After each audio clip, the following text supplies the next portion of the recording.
Hi, welcome to another episode of The Right Stuff, a co-production of PAC 14 TV and the Writer's Block of the Eastern Shore.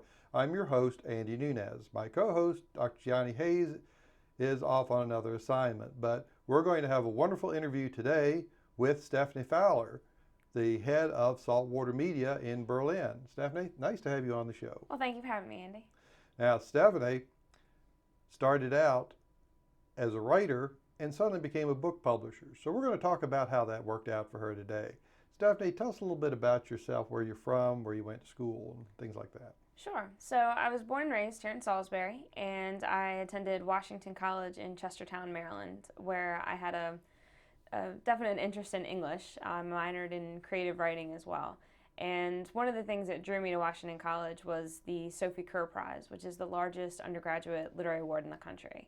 And so I knew this going into Washington College that they had this big award that they awarded every year. And so I kind of looked at it like Mount Everest, like could I actually, write something that would be worthy of that award? So my time at Washington College, I spent taking every English course, every writing course, fiction, nonfiction, creative nonfiction. I took, Victorian literature, Shakespeare, just everything that I could kind of, absorb. And my senior year, I wrote a collection of short stories about the Eastern Shore, and I kind of collected that up for my senior thesis, which I presented to the Sophie Kerr Committee. And in May of 2001, they selected me as the Sophie Kerr Prize winner for that year. So that was pretty. So I guess that was sort of my big push into writing. Sure. Well, that was awesome to win. Yeah. To just hit that out of the park like that. It's really great. Now, after you won the prize Yes. and you got out of school, what'd you do next? So after winning the prize, you kind of get your 15 minutes of fame. It was all over the Associated Press. You're in the New York Times, the Washington Post did a couple articles on it. Of course, local news and media. So you get your 15 minutes of fame, which is pretty great. But then after that, once that fades, I pitched the work to a couple literary agents, a couple traditional publishers, a couple big presses. And the response I got was my style was creative nonfiction, and they were all short stories about the Eastern Shore. And so essentially, the big traditional publishers and some of the big literary agents said, well, it's too regional. It's too regional. I had one literary agent tell me, well, if you ever write anything not about the Eastern Shore, give me a call. And Wow. so sort of took that as kind of a fairly awkward compliment. I don't know. It's sort of Yeah, I feel kind of abused. I know. It was sort of like a Yeah. backhanded compliment. It was Yeah. like, well, if you ever do anything different than what you're doing, give me a call. So I was sort of, I kind of basically at that point kind of I was sort of turned away from the big traditional publishers. They weren't really interested in the project. And I think what had happened was the year before me, the girl who won the Sophie Kerr Prize in the year 2000, she was on Oprah. She had a huge book deal with a major traditional, book publisher. She just she just blew up. She was all over the news, everything. So I think people in my class thought, well, now Oprah knows about the Washington College, knows about the Sophie Kerr Prize. From here on out, we're all going to have these big book deals. We're going to have literary agents and editors and all this stuff. And it really didn't pan out that way, I guess, because I won, and then people were like, oh, you wrote a story about Franklin City on the Eastern Shore of Virginia? No thanks, So so I kind of had this a bit of a jarring experience. So what ended up happening was I realized that, and my book was called Crossings.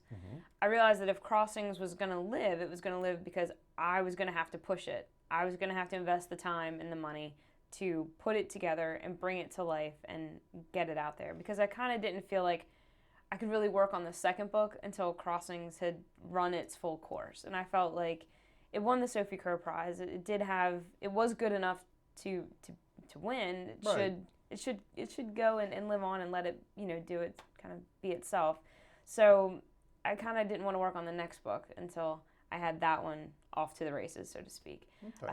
So I had to go through figure it out myself. And since I've seen a copy of Crossings, I know it exists. So tell us how it got to print. So there was a lady who was basically saving local manuscripts. The company at the time was called Arcadia Enterprises. I believe now it's called Maryland History Press. That's right. And so I met up with her, and we kind of collaborated. And basically, it was self-publishing through that vehicle. And I was able to have access to a book printer and all the different pieces of the puzzle that I needed to make Crossings live. So I worked with Elaine at the time, and went through the whole process, and got the book, laid out, formatted, cover, the whole 9 yards, and kind of just pulled it together.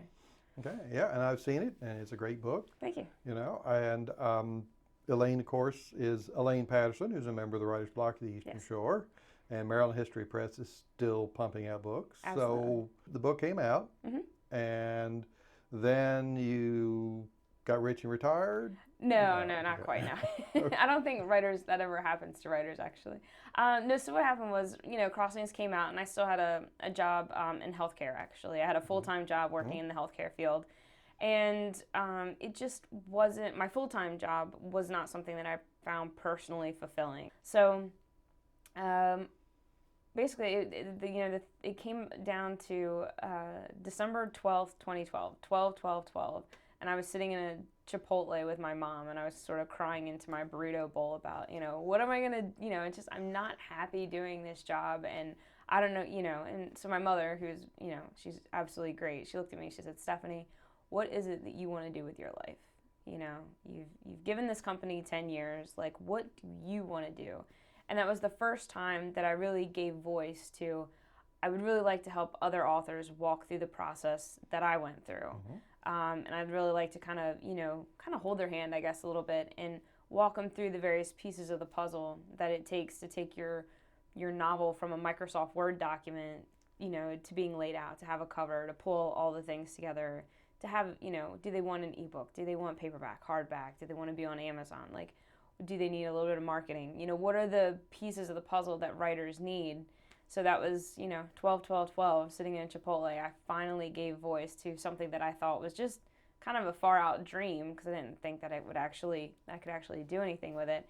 And my mom looked at me and she's like, well, get your business plan together, pull your financials together, get a business plan, and see what happens. So at that point, I just started for like 5 months, started working a business plan, and my mom was actually the one that had heard about the espresso book machine, which I actually have one of those in our office. And we'll talk about that Yeah.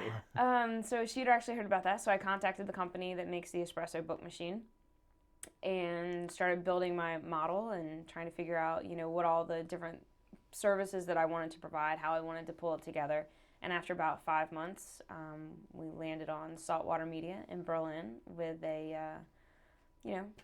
with an espresso book machine, and we were off to the races in, May.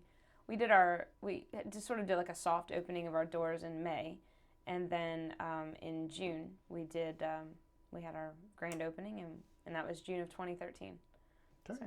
So now you went through this process to get your book published. Yes. And it sounds like you weren't treated as charitably as the lady who won the last prize, Yes. who got on Oprah and all this. So, Yeah. but you got there, Yes. and I guess the experience taught you one thing: that you don't want this to happen to other writers. Right. Absolutely. So instead of just gathering it all to yourself and saying, "Well, now I know what to do. The heck with the rest of you," you decide to branch out and help fellow writers, and I think that's great. That's wonderful. Thank you. Now, so you've got your business in Berlin. Mm-hmm. Now, tell us how this machine, this espresso book machine, works. Okay, so espresso book is kind of a modern marvel, I guess, but there's about 40 or 45 of these machines in the country. There's about 80 or 85 worldwide. And what it will do is it will make a paperback book in about 5 minutes. So from the time that we hit the start button to the time, it takes about 5 minutes. All the paper's pulled in, collated, the cover's printed, fed into the machine, and it binds, runs a bit of glue on it, stamps it down. They make a spine, trims it on 3 sides, and drops it out of a chute just like a candy bar. You walk to a vending machine, you order a Snickers, and it just kind of, you put your money in, it plops out. It's sort of the same way with the book machine. It's comprised of a big Xerox printer that does the printing of the book pages. There's an Epson cover printer on another end, and it prints, full color paperback covers. And in the center is this, this machine where there's a glue pot, there's, a cutting table, there's all these things, and all the process happens all, kind of succinctly, with all the various pieces of the puzzle. So one of the things that it allows me to do, so I have a writer who comes in who has their novel on a jump drive, or they've emailed me a document or whatever it is. We take that, I go through the whole layout book process. We use Adobe InDesign and Photoshop, the whole Adobe Creative Suite. So lay out the book block. We make these print-ready PDFs. We have a print-ready PDF for the cover. We have a print-ready PDF for the book block. And those two files are then loaded into the Espresso Book Machine. It sits on an Apple server. So the Espresso Book Machine runs on an Apple.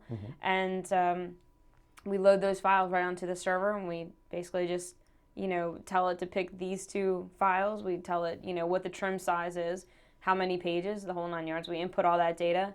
We press go, and about 5 minutes later, kerplunk, there comes a book. Yeah, it's a pretty impressive machine, and people love to come in and watch their books. And what's interesting is to have authors who come in, they can actually watch their book, watch the pages, watch the cover, the whole 9 yards, and then they can actually just pick it up and be like, I've actually had one author cry, I'm not surprised. Like, I'm serious. It was, a gentleman, and he's in his late 40s, and when the book went kerplunk and came right out the chute, and he picked it up, and he just began to cry. He's like, it's real, and it was sort of in that moment where I realized we're doing something really important here. We're doing something really interesting. Yeah, that would definitely make it real at Yeah, that point for you absolutely. guys. So instead of the traditional publisher with a lot of secretaries and editors and copy boys and a big printing press and all this equipment and all the typesetting machines and all that, it's all gone. It's just one. It's you. It's me. It's you, and how many staff do you have? I have one other staff. You and one other person. It's just two of us, yeah. And you're printing books one every 5 minutes. Yep, just like absolutely. that. So we figured out a way to kind of streamline things. Yeah, I'd say. So so there's just two of us, and we just kind of make it work every day. That's great. But a lot of things that, so for example, if I had a client come in who needed illustration work, we have freelance people who, we can pitch out projects too. Because certainly I'm not, an artist, I'm a writer. And, so we have, people who do freelance editing work for us and illustration work and photographers. So we've basically built like a little database or a little lookbook, if you will, that if people come in and they say they need a particular service, and pretend if it's not something that I do or a strong suit that I have, other resources to work from. Right. So that kind of streamlines that whole like needing, 10 editors and, a graphics department and all that. We've been able to kind of streamline, certainly I would love to grow to the point where we had, those people on hand and on staff.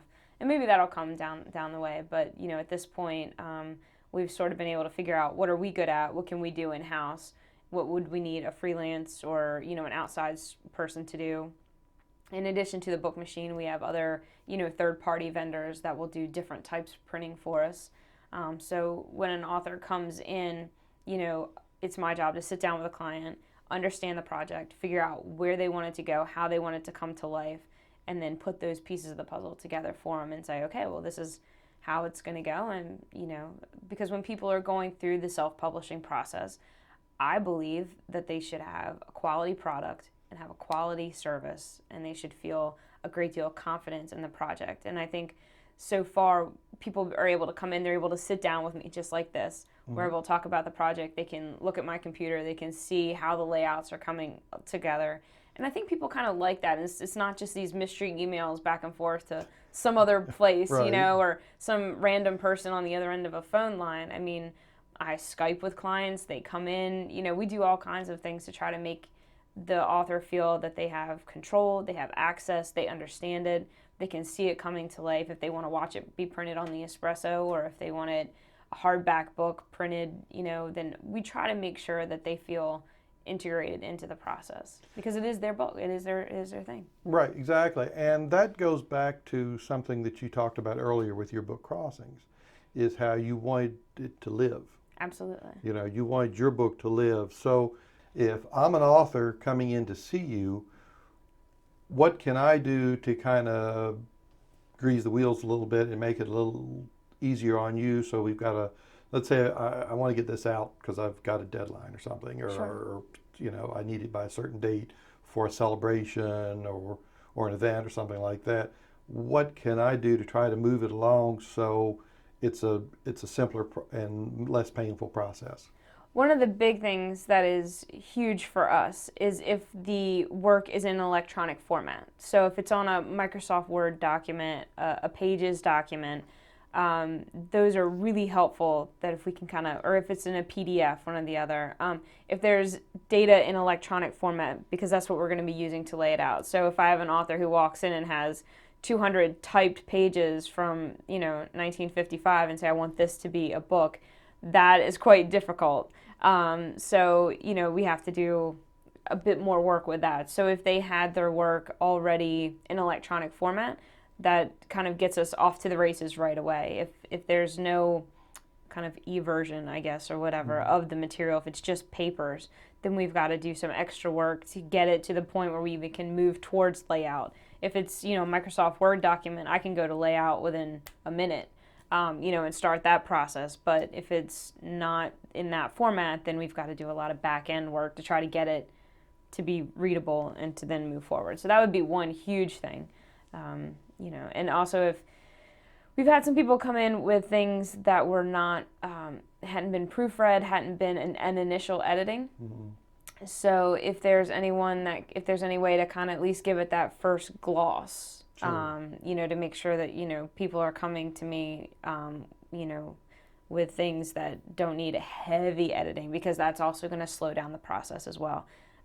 Things that need, heavy amounts of proofreading and things like that. I can think of one manuscript that came in where it was just, the manuscript was just one long paragraph, and I was like, wow, this is, really going to take a lot of time to go through, and then that editing process can be expensive once you start asking a publisher to do it versus, sitting down, and if editing is not necessarily a writer's strong suit, there are people that they can kind of work with before they kind of get to me. So if they come to me with something that needs heavy editing, of course, that's going to raise the price tag on the project. I don't care if you're going for a big publisher or a little publisher, the process can be scary, especially if you're a first-time author. Absolutely. And so I want to talk about next is your clientele themselves. Sure.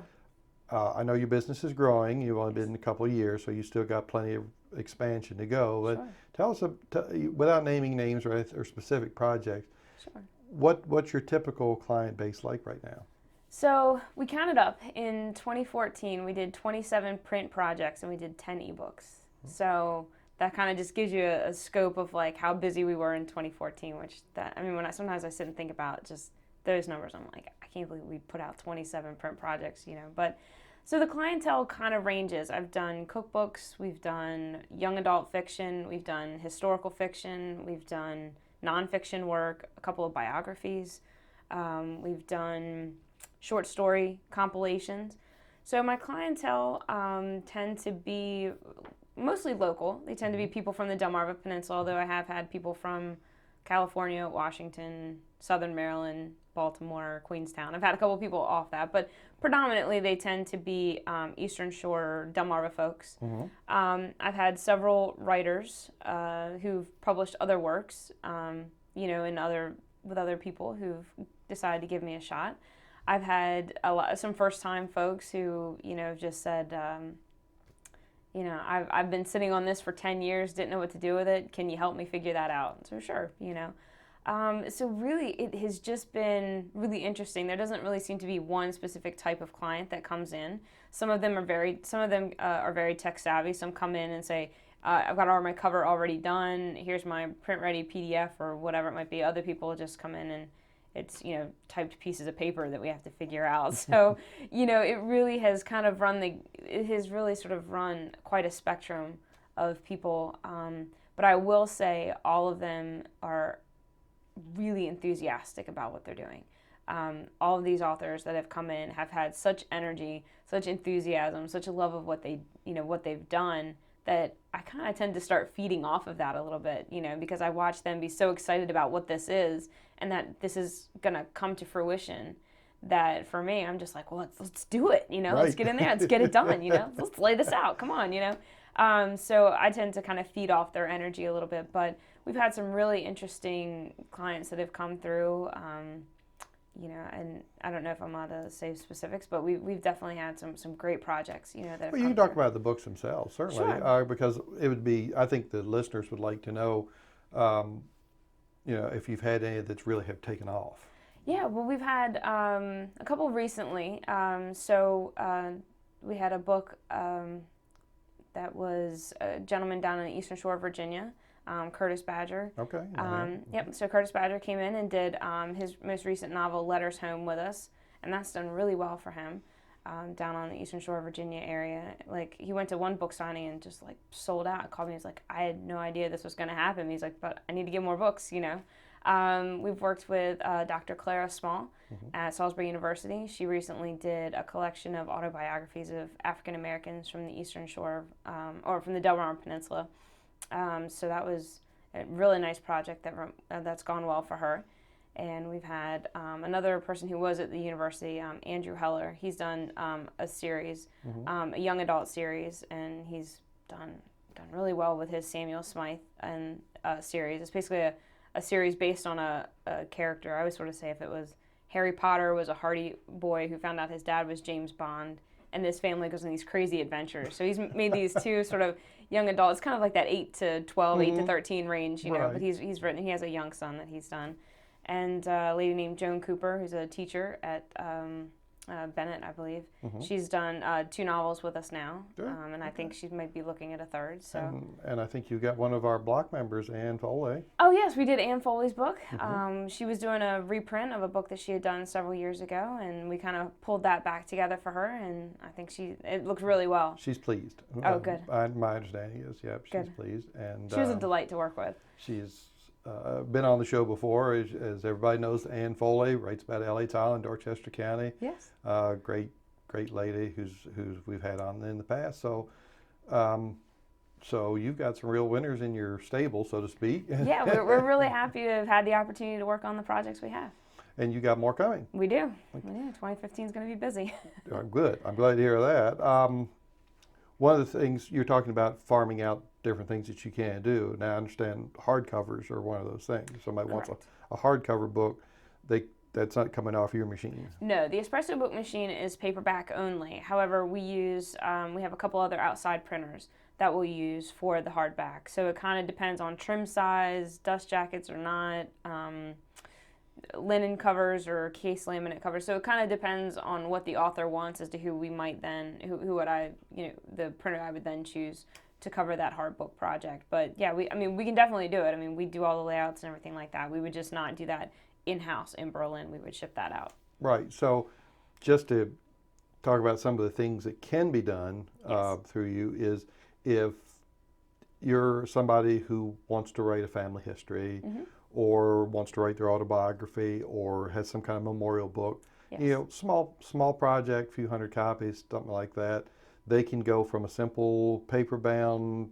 copy to a prestige hardcover with linen, a binding and gold with a dust jacket and all these impressions and stuff like that. Absolutely. Just as nice as a Time Life book. Absolutely. We had a gentleman who created a memorial book for his wife who had passed away 2 years ago.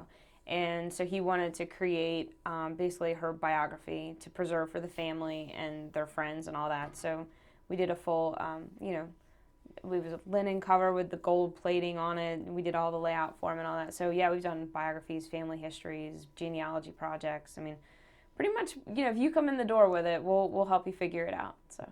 Great. Now, is this your full-time job now? This is now my full-time job. Okay. Yes, I walked away from healthcare, and I've had more joy in 1 week at Saltwater than I have in the 10 years I was in healthcare. But I work longer hours. I work harder hours than I ever have before. But it seems not like work. But you're doing what you like to do. Exactly. So I feel incredibly lucky. That's great, and it is wonderful that somebody can do something they really enjoy doing, and help out their fellow writers doing it. So we only got a couple of minutes left, so I wanted to ask you, so do you have another book coming?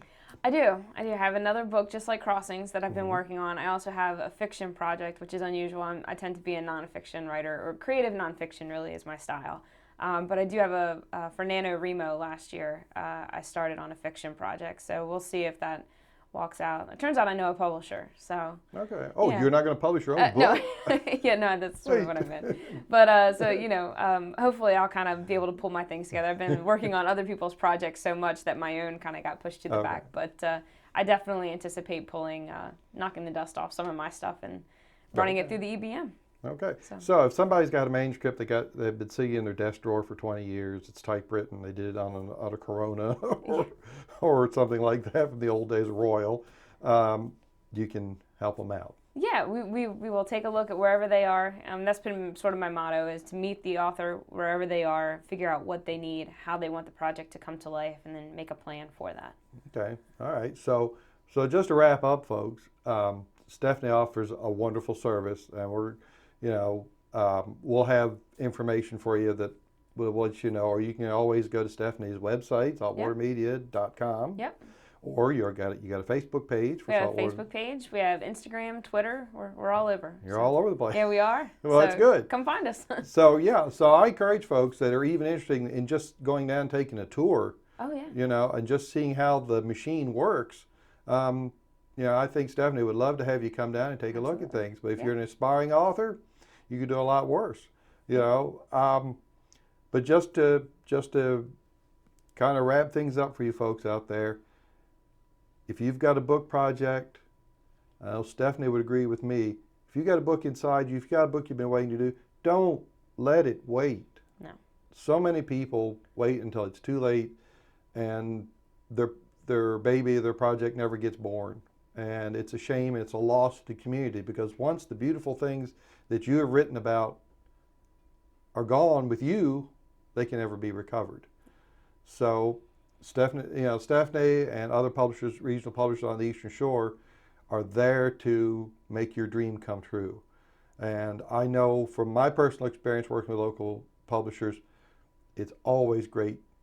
And it's always a great experience. And Stephanie, I want to thank you for coming on. I'm hopeful that you have a lot of success in 2015 and above. And a lot of people that watch the show today, hopefully they'll say, hey, this is really great, because not only are you providing a business service, you're also providing a service to the community to enhance and expand the knowledge of the Eastern Shore so it doesn't get forgotten, which is it's one of the reasons I write, is because once these things are gone, if they're not written down, they're gone. They're gone forever. Yeah. And I'd hate to see that happen. So I want to thank you for what you're doing. Thank you. Thank you for coming on the show today.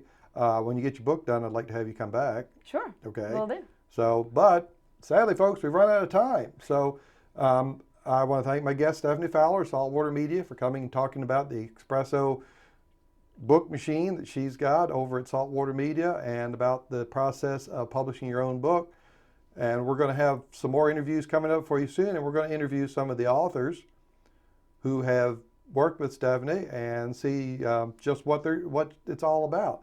So on behalf of the Writers Block of the Eastern Shore and PAC-14 TV, which if you're not a supporter of PAC-14, we wish you would, because they're a great thing for the community as well. I'm going to wish you another great happy day on Delmarva. This is Andy Nunez for the Writers Block of the Eastern Shore and The Right Stuff, and my co-host Dr. Gianni Hayes, saying goodbye for now, but we'll be back.